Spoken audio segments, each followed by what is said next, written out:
Welcome again to Fireplace Friday. I'm Jeremy. I'm back. Where was Jeremy at? Well, Jeremy's been doing a little bit of traveling. Last week he had some other stuff going on, so you get Brandy on those times. You might even get one of the Fluesbrothers employees here at Fluesbrothers World Headquarters. I started off the beginning of the week at a National Chimney Sweep Guild board meeting, doing good for the industry. One of my employees said today, "Do you get paid to go there and do that?" No, I don't. I get paid to go and instruct at the Chimney Safety Institute of America because I'm an employee of the staff and an instructor, so I am paid to instruct and teach, which eats up a lot of time. I'm going to be there all week next week. In fact, I might even do a Fireplace Friday from the school, which would be exciting for our viewers here. Being on the board of directors, just like any association, most of those people on that board of directors, they're on it because not for financial gain or that they get paid or they get free travel or anything. It's to better the association because they have a passion in that association. And I have a passion for what we do here at Fluesbrothers for the entire chimney sweeping industry. So I want to make sure that the industry is still around for my kids and other generations and other people that want to start chimney sweep companies or work in the chimney sweeping industry. So that's what we did Monday through Wednesday this week. Then flew back from Indianapolis late Wednesday and got back here. So we're into the repair season. I don't know if it's ever going to get warm outside. It's still nice and chilly outside. In fact, I've been wearing my hoodie and sweatshirt. And you might see I'm for those of you that always kind of critique my pants and stuff, I'm wearing my man tights today, and I found that when I travel, I retain a little bit of water. So Bob Ferrari, another chimney sweep out of California, travels a lot. He's on the board of directors too. He gave me that trick. If you wear some compression clothing, you'll feel better, and that's why I'm able to do this and be nice and peppy on a Friday, because usually I've got some jet lag, but some little tricks like this, a little bit of smart water, that really helps with the jet lag. So that's another little tip for that. So anyways, we're into the repair season, and we got water leaks, we got a lot of rain outside, we have weather, we got people who want masonry work, we have people that need chimney caps, we have people that need chimney liners. One thing that always pops up, and it's a little bit of a topic of debate, but really it's not debate because it's actually a very trade-wide, industry-wide, retail-wide thing. I thought, we're going to talk about this today a little bit. And if you have any comments or anything or any suggestions, leave them in the comment box down below. Why do companies take deposits for repairs? And what's the average deposit? So you go, hey, I need this repaired. You gave me a quote. I'm ready to go with the work. The quote was given less than 60 days ago, so I'm hoping the price is still the same. Hopefully your cost didn't go up, contractor or what have you. Okay, so they call in, they say, I'd like to get this work done. What happens then? Well, the girls are going to go over, okay, so you had 3 or 4 estimates. A lot of times we'll give interior quotes, exterior quotes, maybe some other quotes based on conversation that you're curious about, and you're ready to get it done. So they will confirm. So were you talking about this quote? What's the total, et cetera, et cetera. Then after they do that, the way we do it here at Fluesbrothers is we record our conversations for quality control. And also, if there's a debate on, hey, he said, she said, it's very easy to pull the call recording and just go, hey, this is what we talked about, remember? Because people have short-term memories. I have a short-term memory, and I sometimes forget how a conversation went. So I got this idea back when we used to advertise with Yellow Pages. If you remember what Yellow Pages was, it was this huge book, and it was yellow, and whenever you needed a contractor or a doctor or anything, you would go to the Yellow Pages. Now we use this thing called Google. So back when they used to do the Yellow Pages, they would send us or mail us a copy of the agreement. Okay, you want to advertise with us, here's what we negotiated, here's the price that we gave you, I need you to sign here and send it back in. Well, Yellow Pages found that people are procrastinators. I'm a procrastinator, you're a procrastinator, everybody's a procrastinator, and what happens is life kind of gets in the way. So what's the easiest way to make it easy on both parties to make sure the agreement, instead of signing it, is right there and ready to go? Well, recording it is. So what they would do is they would go, okay, I'm going to turn on the call recorder, and we're going to go over a disclaimer, and then you're going to agree And if you have any questions afterwards, we'll do that. So that's where we got our idea of doing that. So when you call in for repairs, we'll go over the disclaimer. Now, what's an average on a deposit that a lot of companies or even different construction industries and everything take? The answer to that is 50%. Why do you take a deposit? Well, there's several reasons why you take a deposit, and I've got some notes here just to remember, but one, the biggest one is we want people that are invested, and we want the clients to keep invested in the project and make the project real, because life happens, people get busy, and a lot of them feel that it's like a dentist appointment or something where, this popped up, I need to reschedule. Something else popped up, the car broke down, and I'm going to have to reallocate the funds there or what have you. Which that happens with life. But when you're running a business and once you get that project, once the girls hand that to me, there's a lot of work that goes into it behind the scenes that people don't realize happens. There's hours of time that go into it. There's usually, the time that the girls have answered questions and booked the appointment and then entered the invoice and then just shot it back out to me. There's cost involved in all that stuff, and none of that is paid for until the project's over. So sometimes there's weeks involved. I mean, we've got several jobs that are over $20,000 going on right now, and that I wish I could just wave my fingers a little around and everything shows up and everything goes fine. But there's a lot of planning that goes into it. I call it the chess game. And I'm constantly playing this chess game with the schedule, and let's make sure we put the right person on that job and on that job, et cetera, et cetera. So that's why most good construction companies will take at least 50%. Now, Jeremy, I set up a repair with you, and I had to do 100% down. Why? The 100% jobs are usually when you have something we have to have custom made.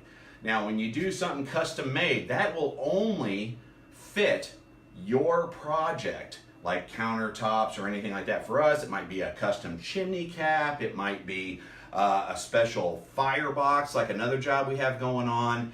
And we have to out all of that. And if the cancellation happens, the 50% might not even cover that type of material. So then we're out money. And when we lose money, then we have to obviously increase our costs. We have to recoup it, and then we've got material that's very wasteful to the earth to have something made that will only fit that project. A lot of people think, well, you just use it on something else. Well, unfortunately, it's not a consumable or a commodity. It's something that somebody else put their heart into. Usually, we have to order it from the other side of the United States where they manufacture some of this stuff, and then it has to get shipped here and everything. And that whole process has a lot of work that goes into it as well. So it's just like if you go to Nebraska Furniture Mart. We actually, where did we get that couch at? We got it at, not Bed Bath & Beyond. Who do I want to say, Randy? Where did we get that recent couch from? Nebraska. No, we didn't go to Nebraska. It was one of those fancier places. Pottery Barn. Pottery Barn. We went to Pottery Barn, and Randy looked and looked and looked, and we sat on 500 couches. Went to Nebraska Furniture Mart, went to Furniture Mall of Kansas. All those places were great, but she found one she fell in love with at Pottery Barn. If I have any women listening in, you know Pottery Barn is not cheap, but they will make you what you want, and they have very nice stuff. It's very comfortable. It's like spending $2,000 on a mattress or $1,000 a mattress. Usually the $2,000 mattress, a little bit nicer. So she found one she fell in love with at Pottery Barn. Pottery Barn didn't take 100% up front. They took several payments as the couch was being made. And so they basically had our credit card. They said, we're going to charge you this much to get the order going, this much in X amount of days, and this much once it's done and it gets delivered here so we can send it out for delivery there. So I'm always kind of amazed on how when people listen to the disclaimer, we're setting them up, how shocked they are about the deposit, because deposits are typically non-refundable, but this is why. There's a lot that goes into it. So this is why we wanted to have this conversation today. Now, let's see here. What else did we miss on that? Material is all the other stuff. We still live? Still live. All right. All the other stuff, Randy's getting phone calls as she's running a live video here for me, which is good. That means we're busy. So preparation, hours of time, not only the office, but also the owners, everything else. keeps it invested. Now I'm going to show you the perfect example of what happens when things go wrong. So here's the story. Random client. The guys I see that the job's coming up on. I'm going to show you, this is where Jeremy failed. So this is fun because I'm a big enough person to tell you, even with all these systems and everything, sometimes it fails. And when it fails, you look and you go, okay, why did that happen? Okay, we need to change that. So, and if you're a business owner, it's good to have in the budget for failures if you can, and go, okay, I'm allowed to have this many failures a year, but I need to learn from it. And that keeps you in business, because at the end of the day, your clients need you. People need chimney sweeps, people need carpenters, everything else. So you want to run a good business, and you want to make sure your policies and things are in place so your business can sustain, right? So, the situation is this. I see a job coming up. It's a very big chimney, bigger than we usually deal with, and we have to pour a new crown up on top. Now let me get a. Where's our markers at in here? We got markers in here. We don't. So we're going to show this right here. Here we go. So this is the house. This part up here we talked about, and on other Fireplace Fridays, this is the crown. And so this crown was huge. It was huge. And it had a big concrete slab up on top. And the bid had it lined out that we're going to remove that concrete slab, we're going to remove some pillars, fix some brickwork, and we're going to pour this huge crown. Well, to do that, we have to build some special forms, custom forms, because our standard forms won't fit this 10-foot, 12-foot crown. So the guys had to go right past the house for another job. So we contacted the homeowner and said, hey, your job's coming up. We need to come out and measure the top of the chimney for these custom crown mounts, so we can pour a crown, be all ready to go. It's a lot of work. So the guys show up to the house, and this job had been set up months ago, and the customer started getting into, well, I've changed my mind. I want this. I don't want it to look like that. And if you can't do it, then I just don't want to do anything. Okay, that's a problem. Now, it's a problem because we did set the job up. We've earmarked all that time. Now we have to reallocate everything. If someone wants to cancel, we put all this time that we can't, and money we can't recoup back into it. But here's the magic to it all. There was one custom item in that. Now, we should have charged 100% up front. That's where we failed as a business. But there was one custom part. It was a chimney cap. So we have a chimney this big, and I ordered a chimney cap, a special chimney cap that would only fit that chimney. The likelihood of, I've been doing this 20 years, the likelihood of that chimney cap fitting another chimney in the Kansas City area, very, very, very low. Very low. So let me show you. We're gonna take a field trip. I'm gonna show you. So this is all the stuff that goes in. Once we take a job, we go ahead and order all the material and everything, so everything's set up, because we might be able to bump you up too. That happens too. We finish a job early, something else happens, maybe we get a rain day and your project is interior stuff. So from the point you order that, we go ahead and get everything on order and store it, which also costs money, because we have to have a facility that stores all this stuff and everything. So I just want to show everybody what goes into a lot of this stuff and why companies take deposits. Because a lot of people will say, well, that isn't fair. What if I don't want to do it the last minute? Well, that's why we do the deposit. We want that buy-in. Because once we get the ball rolling, we put a lot of time that we aren't being paid for into that. So here's our typical warehouse. A little messy because we're busy. So I'm going to run down here. Brandy can record from up there if she wants, so she doesn't fall down the stairs with the camera. So, for example, here's a job that we've got coming up in about a month. This is a wood stove insert. We've got another wood stove insert right there. Here's another fun thing that comes when we get deliveries. The Freightliner, if the company that we order from doesn't pack it very well, the Freightliner, sometimes it'll come in damaged. I'm not going to say sometimes, a lot of times it comes in damaged.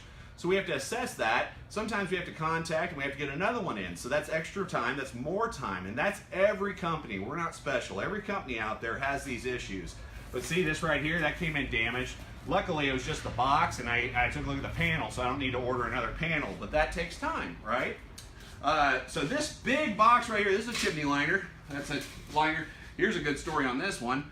We actually had to reorder this one because it never showed up. And then when this one came in, Brandy contacted me and said, hey, we got a smashed liner. And I said, well, send it back. I'm gonna have to get with the supplier. And then ironically, she goes, well, the other one's okay. So the freight line had delivered the lost liner that was damaged, and then delivered the other liner, which thank God wasn't damaged. So, all right, so we're gonna move that out of the way just for a second here. That's for another job.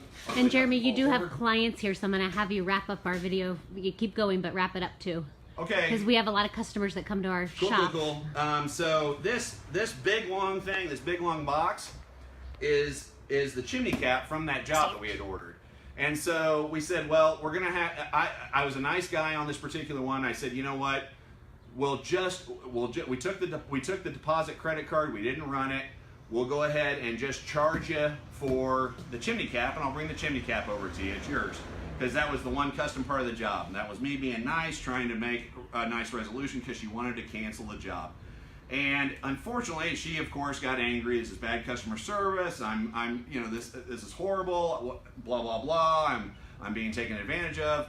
And I said, well, but I've got this cap that I can't put on any other chimney or anything. So what I did was I said, well, she finally said, fine. If you have to charge me, charge me. We went to charge it. The credit card had expired, and the credit card wasn't even around. We couldn't charge it. So now we're stuck with $1,000 at cost chimney cap that we can't do anything with, and it has to go to the trash, which is bad on the economy. It's bad for the earth, and it's horrible for us because now we're stuck with that.